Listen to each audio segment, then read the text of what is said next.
नमस्कार दोस्तों, योगपीठ भाना में आप सभी का स्वागत है। और आइए आज हम बात करते हैं कि आंत की सूजन को किस प्रकार हम ठीक करें और किस प्रकार से उसको पहचानें कि हमें आंत का रोग है।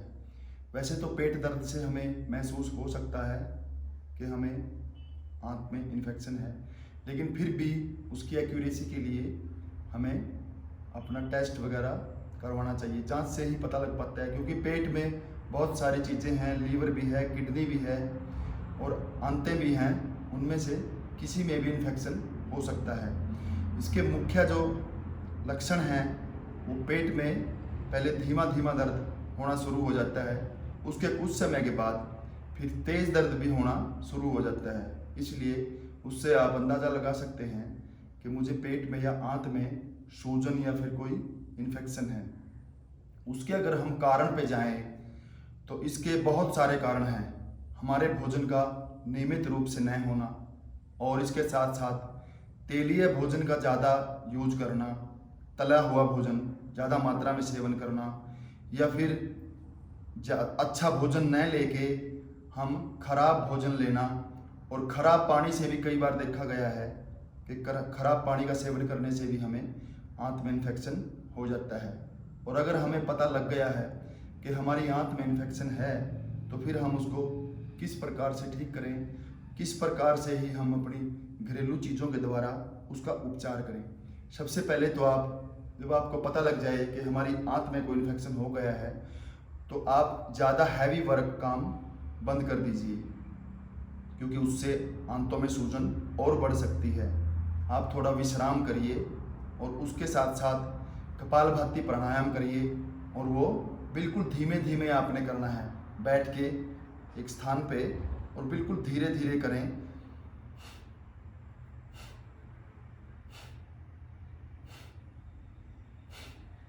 इस प्रकार से आप 5 मिनट से लेके 15 मिनट तक इसको करिए आप। और इसके साथ आपके खाने का भोजन का विशेष ध्यान रखिए। इसमें आप कच्चे भोजन का ज़्यादा प्रयोग करिए। कच्चे भोजन में क्या क्या वस्तुएं हमारी आती हैं, जैसे फ्रूट्स हैं और हमारी वेजिटेबल्स हैं, उनका ज़्यादा से ज़्यादा कच्ची मात्रा में प्रयोग करिए। जैसे सलाद के रूप में लीजिए, आप टमाटर ले सकते हैं, प्याज ले सकते हैं, खीरा ले सकते हैं, और उस पर नमक भी अगर आप डालें, सफ़ेद नमक की बजाय अगर आप काला नमक और सेंधा नमक का अगर यूज करते हैं तो वो भी हमारी आंतों को बहुत राहत देता है, इन्फेक्शन को भी और सूजन को भी। इसके साथ साथ सब्जियों का भी आप ज़्यादा पकी हुई का सेवन ना करिए। आप हल्का उसको उबाल के और नमक लगा के खा सकते हैं। मसालों का सेवन आप बिल्कुल बंद कर दीजिए, क्योंकि मसालों के कारण ही हमारी आंतों में इन्फेक्शन की मात्रा बढ़ जाती है। इसके साथ साथ अपने पानी का विशेष ध्यान रखिए कि आप कहीं खराब पानी तो नहीं पी रहे, उसका भी आप ध्यान रखिए। और शाम को पानी में आप सुबह जब भी आप पानी पीते हैं उठ के, तो एक तांबे का जग लीजिए, उसको पानी में भर के रख दीजिए। शाम को सुबह उठते ही सबसे पहले उसका सेवन आप करिए।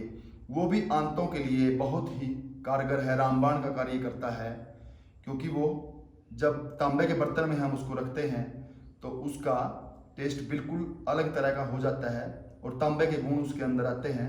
तो ताम्र जल को आयुर्वेद में अमृत की संज्ञा दी गई है। और इसके साथ साथ फिर गेहूं का जवारा सबसे कारगर है। गेहूं का जवारा मार्केट में आजकल मिल जाता है, वो वहाँ से ले सकते हैं। अगर वहाँ से ना लें तो हम उसको घर में भी तैयार कर सकते हैं। कुछ अपने एक ट्रे ले लीजिए, उसमें थोड़ी मिट्टी डालिए, उसके साथ गेहूं को भिगो के रख दीजिए। एक दिन में वो 2 दिन में जब उसमें अंकुरण हो जाए तो फिर आप उसमें मिट्टी में डाल दीजिए उसको, और उसके साथ फिर पानी डालते रहिए उसमें।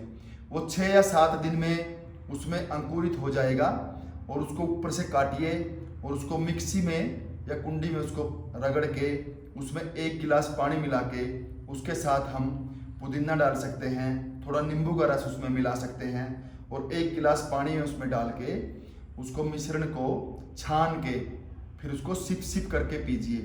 वो भी सुबह हमें खाली पेट लेना सबसे बेहतर रहता है।